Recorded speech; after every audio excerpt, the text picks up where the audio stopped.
Hello friends, स्वागत है आपका द नेक्स्ट टारगेट में। फ्रेंड्स, ये जो क्वेश्चन है काफ़ी महत्वपूर्ण है और परीक्षा में यही सब क्वेश्चन आते हैं जो कि परीक्षार्थी जो है कन्फ्यूजन में गलती करके आते हैं। तो ये ज्योग्राफी के क्वेश्चन है।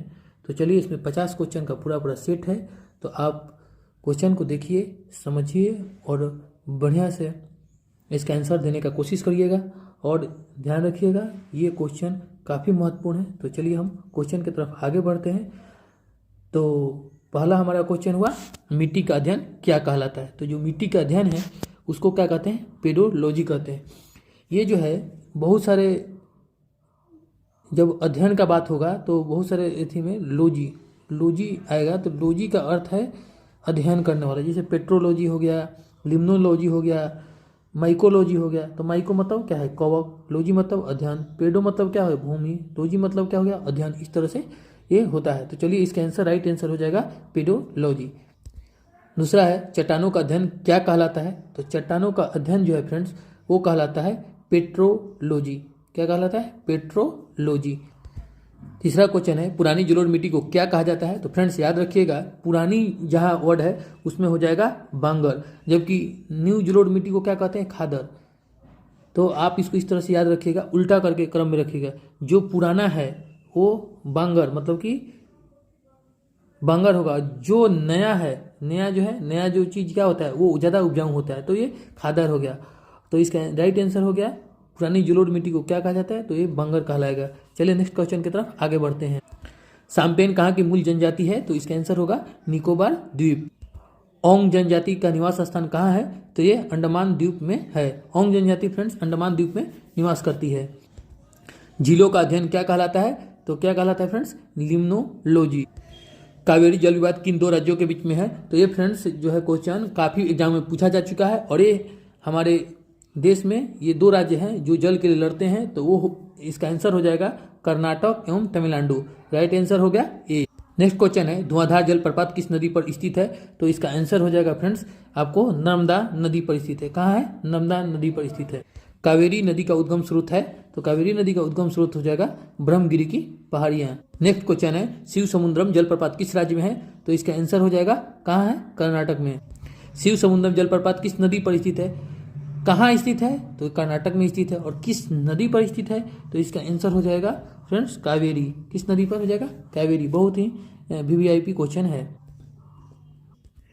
दक्षिण की गंगा या वृद्ध गंगा क्या कहलाती है। तो ये जो है कौन कहलाती है? गोदावरी नदी कहलाती है। फ्रेंड्स ध्यान रखिएगा, ये सारे क्वेश्चन प्रीवियस ईयर के हैं और काफ़ी बार एग्जाम में पूछे जा चुके हैं। तो आप इन्हें जरूर ध्यान से देखिएगा और मेरे चैनल को लाइक एंड सब्सक्राइब जरूर करिएगा, ताकि हम आपको ऐसे ही अच्छी वीडियो बनाकर, इंफॉर्मेटिव वीडियो बनाकर आपको डालें, ताकि आप एग्जाम में अच्छा से अच्छा कर पाएँ। चलिए, तो हम नेक्स्ट क्वेश्चन की तरफ आगे बढ़ते हैं। असम का शोक किस नदी को कहा जाता है। तो असम की शोक जो है ब्रह्मपुत्र नदी को कहा जाता है। और बिहार की शोक किस नदी को कहा जाता है। तो कोसी नदी को कहा जाता है। ये ध्यान रखिएगा। भारत की जलवायु है, तो भारत की जो जलवायु है उष्णकटिबंधीय मानसूनी जलवायु है। रेगुर मिट्टी को किस नाम से जाना जाता है। तो इसको जो है काली मिट्टी के नाम से जाना जाता है। गुजरात की जीवन रेखा है, तो यह है नर्मदा नदी। फ्रेंड्स नर्मदा नदी जो है गुजरात की जीवन रेखा है। चिल्का किस प्रकार की झील है। तो चिल्का जो है लेगून झील है। विश्व का सबसे बड़ा मानव निर्मित झील है, कौन है? मीड झील जो है विश्व का सबसे बड़ा मानव निर्मित झील है। फ्रेंड्स ये जो क्वेश्चन है, उड़ीसा का शोक किस नदी को कहा जाता है। तो उड़ीसा की शोक जो है ब्राह्मणी नदी को कहा जाता है। कोसी जो है बिहार की शोक कहलाती है। ब्रह्मपुत्रा जो है ये असम की शोक कहलाती है। तो चलिए नेक्स्ट क्वेश्चन की तरफ आगे बढ़ते हैं। क्षिप्रा किसकी सहायक नदी है। तो क्षिप्रा जो है चंबल की सहायक नदी है। किसकी सहायक नदी है। तो चंबल की। चाय की खेती के लिए सबसे उत्तम मिट्टी है, तो कौन है? ये होगा लेटराइट मिट्टी। और ये मिट्टी पश्चिम बंगाल में अधिकतर पाई जाती है, ताकि इसी के लिए जो है पश्चिम बंगाल में और दार्जिलिंग में चाय की खेती काफ़ी मात्रा में होती है और असम में भी होती है। अंडमान निकोबार की सबसे ऊंची चोटी है, तो ये है स्वराज पीक है, रेहान पीक है, या सिंडल पीक है, या हेवान पीक है। तो इसका राइट आंसर हो जाएगा फ्रेंड्स सेंडल पीक। कौन है? Sandal peak. दक्षिण भारत की गंगा कहलाती है। तो देखिए फ्रेंड्स, इस क्वेश्चन में थोड़ा सा कन्फ्यूजन है। अगर दक्षिण भारत की गंगा पूछेगा तो ये हो जाएगा कावेरी नदी। अगर दक्षिण भारत की गंगा या वृद्ध गंगा अगर पूछेगा तो इसका आंसर होता है गोदावरी नदी। तो ये ध्यान रखिएगा दोनों में फ्रेंड्स, और दोनों ही क्वेश्चन एग्जाम में बार बार पूछते हैं। तो आप इस क्वेश्चन को जरूर ध्यान से देखते रहिएगा ताकि आपको कन्फ्यूजन नहीं हो। तो चलिए नेक्स्ट क्वेश्चन की तरफ हम आगे बढ़ते हैं। सर्वाधिक सीधी बहने वाली नदी कौन है? तो ये हो जाएगा हमारा नर्मदा नदी। लाल मिट्टी में किसकी अधिकता होती है? तो लाल मिट्टी में जो है फ्रेंड्स आयरन ऑक्साइड की अधिकता होती है। माजुली नदी द्वीप किस नदी पर स्थित है? तो ये हो जाएगा आंसर ब्रह्मपुत्रा। किस पर है? तो ब्रह्मपुत्र। फ्रेंड्स नेक्स्ट क्वेश्चन है, पश्चिम की ओर बहने वाली नदी कौन सी है? तो पश्चिम की ओर जो नदी बहती है उसमें नर्मदा आता है और ये ताप्ती आता है, जो क्या है पश्चिम की ओर बहता है। तो ये इसका आंसर हो जाएगा ए और बी दोनों। लक्षद्वीप का निर्माण हुआ है तो किससे हुआ है? परवाल से हुआ है। काली मिट्टी का निर्माण किस चट्टान के टूटने से होता है? तो काली मिट्टी का निर्माण जो है ये बैसाल्ट चट्टान के टूटने से होता है। कपास की खेती के लिए उत्तम मिट्टी है तो ये हो जाएगा काली मिट्टी। भारत का सबसे बड़ा कृत्रिम झील कौन है? तो भारत का जो है सबसे बड़ा कृत्रिम झील होता है गोविंद बल्लभ पंत सागर झील। पंबन द्वीप किस के मध्य स्थित है?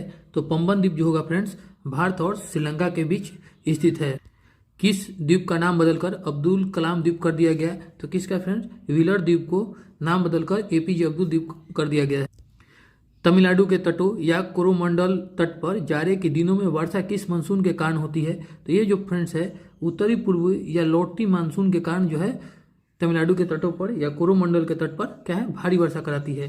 तो नेक्स्ट क्वेश्चन है हमारा, भारत में अधिकांश वर्षा होती है।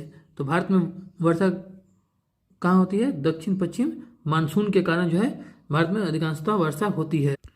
लक्षद्वीप के लोग कौन सी भाषा बोलते हैं? तो लक्षद्वीप के लोग जो है वो क्या कौन सी भाषा बोलते हैं? मलयालम बोलते हैं। नवीन जलोढ़ मिट्टी को क्या कहा जाता है? तो नवीन जलोढ़ मिट्टी को खादर कहा जाता है और पुरानी जलोढ़ मिट्टी को क्या कहा जाता है? बांगर कहा जाता है। दक्षिण भारत की सबसे लंबी नदी कौन है? तो दक्षिण भारत की सबसे लंबी नदी जो है गोदावरी है। इसे वृद्ध गंगा के नाम से भी जाना जाता है। क्या बोलते हैं इसको? वृद्ध गंगा भी बोला जाता है। और कावेरी नदी को केवल दक्षिण की गंगा बोला जाता है। तो इस तरह से आप फ्रेंड्स इसको याद रखने की कोशिश करिएगा। चलिए नेक्स्ट क्वेश्चन की तरफ हम आगे बढ़ते हैं। बिहार का शोक किस नदी को कहा जाता है? तो बिहार का शोक जो है कोसी नदी को कहा जाता है। किसको कहा जाता है फ्रेंड्स? कोसी नदी को कहा जाता है। रबी फसल की बुआई कब की जाती है? तो फ्रेंड्स रबी फसल की बुआई जो है अक्टूबर से नवंबर के बीच में किया जाता है। इसमें फ्रेंड्स क्वेश्चन पूछता है खड़ी फसल कौन सी है, रबी फसल कौन सी है? तो इसमें जो है जितना दिया गया है इसमें से खड़ी फसल जो होता है ये मक्का होता है, बाकी चना मटर जौ ये सब क्या है? रबी फसल है। क्या है? रबी फसल है। चलिए नेक्स्ट क्वेश्चन की तरफ आगे बढ़ते हैं। नेक्स्ट क्वेश्चन है हमारा, लक्षद्वीपों में द्वीपों की संख्या कितनी है? तो इसका फ्रेंड्स आंसर हो जाएगा 36। कितनी है? 36। ये क्वेश्चन अनेकों बार एग्जाम में पूछ चुका है। खड़ी फसल की बुआई कब की जाती है? तो खड़ी फसल की बुआई फ्रेंड्स है जून से जुलाई में, जबकि रबी फसल की बुआई कब की जाती है? अक्टूबर से नवंबर के बीच में। अक्टूबर से क्या है? नवंबर के बीच में किया जाता है, जबकि खड़ी फसल की बुआई जून से जुलाई में। तो ये एकदम ध्यान रखिएगा, कन्फ्यूजन में नहीं आइएगा। चलिए नेक्स्ट क्वेश्चन की तरफ आगे बढ़ते हैं।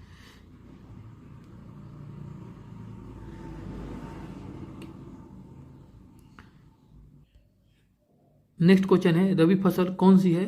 तो रबी फसल हो जाएगा फ्रेंड्स क्या है? गेहूं है। बाकी गन्ना धान बाजरा क्या है?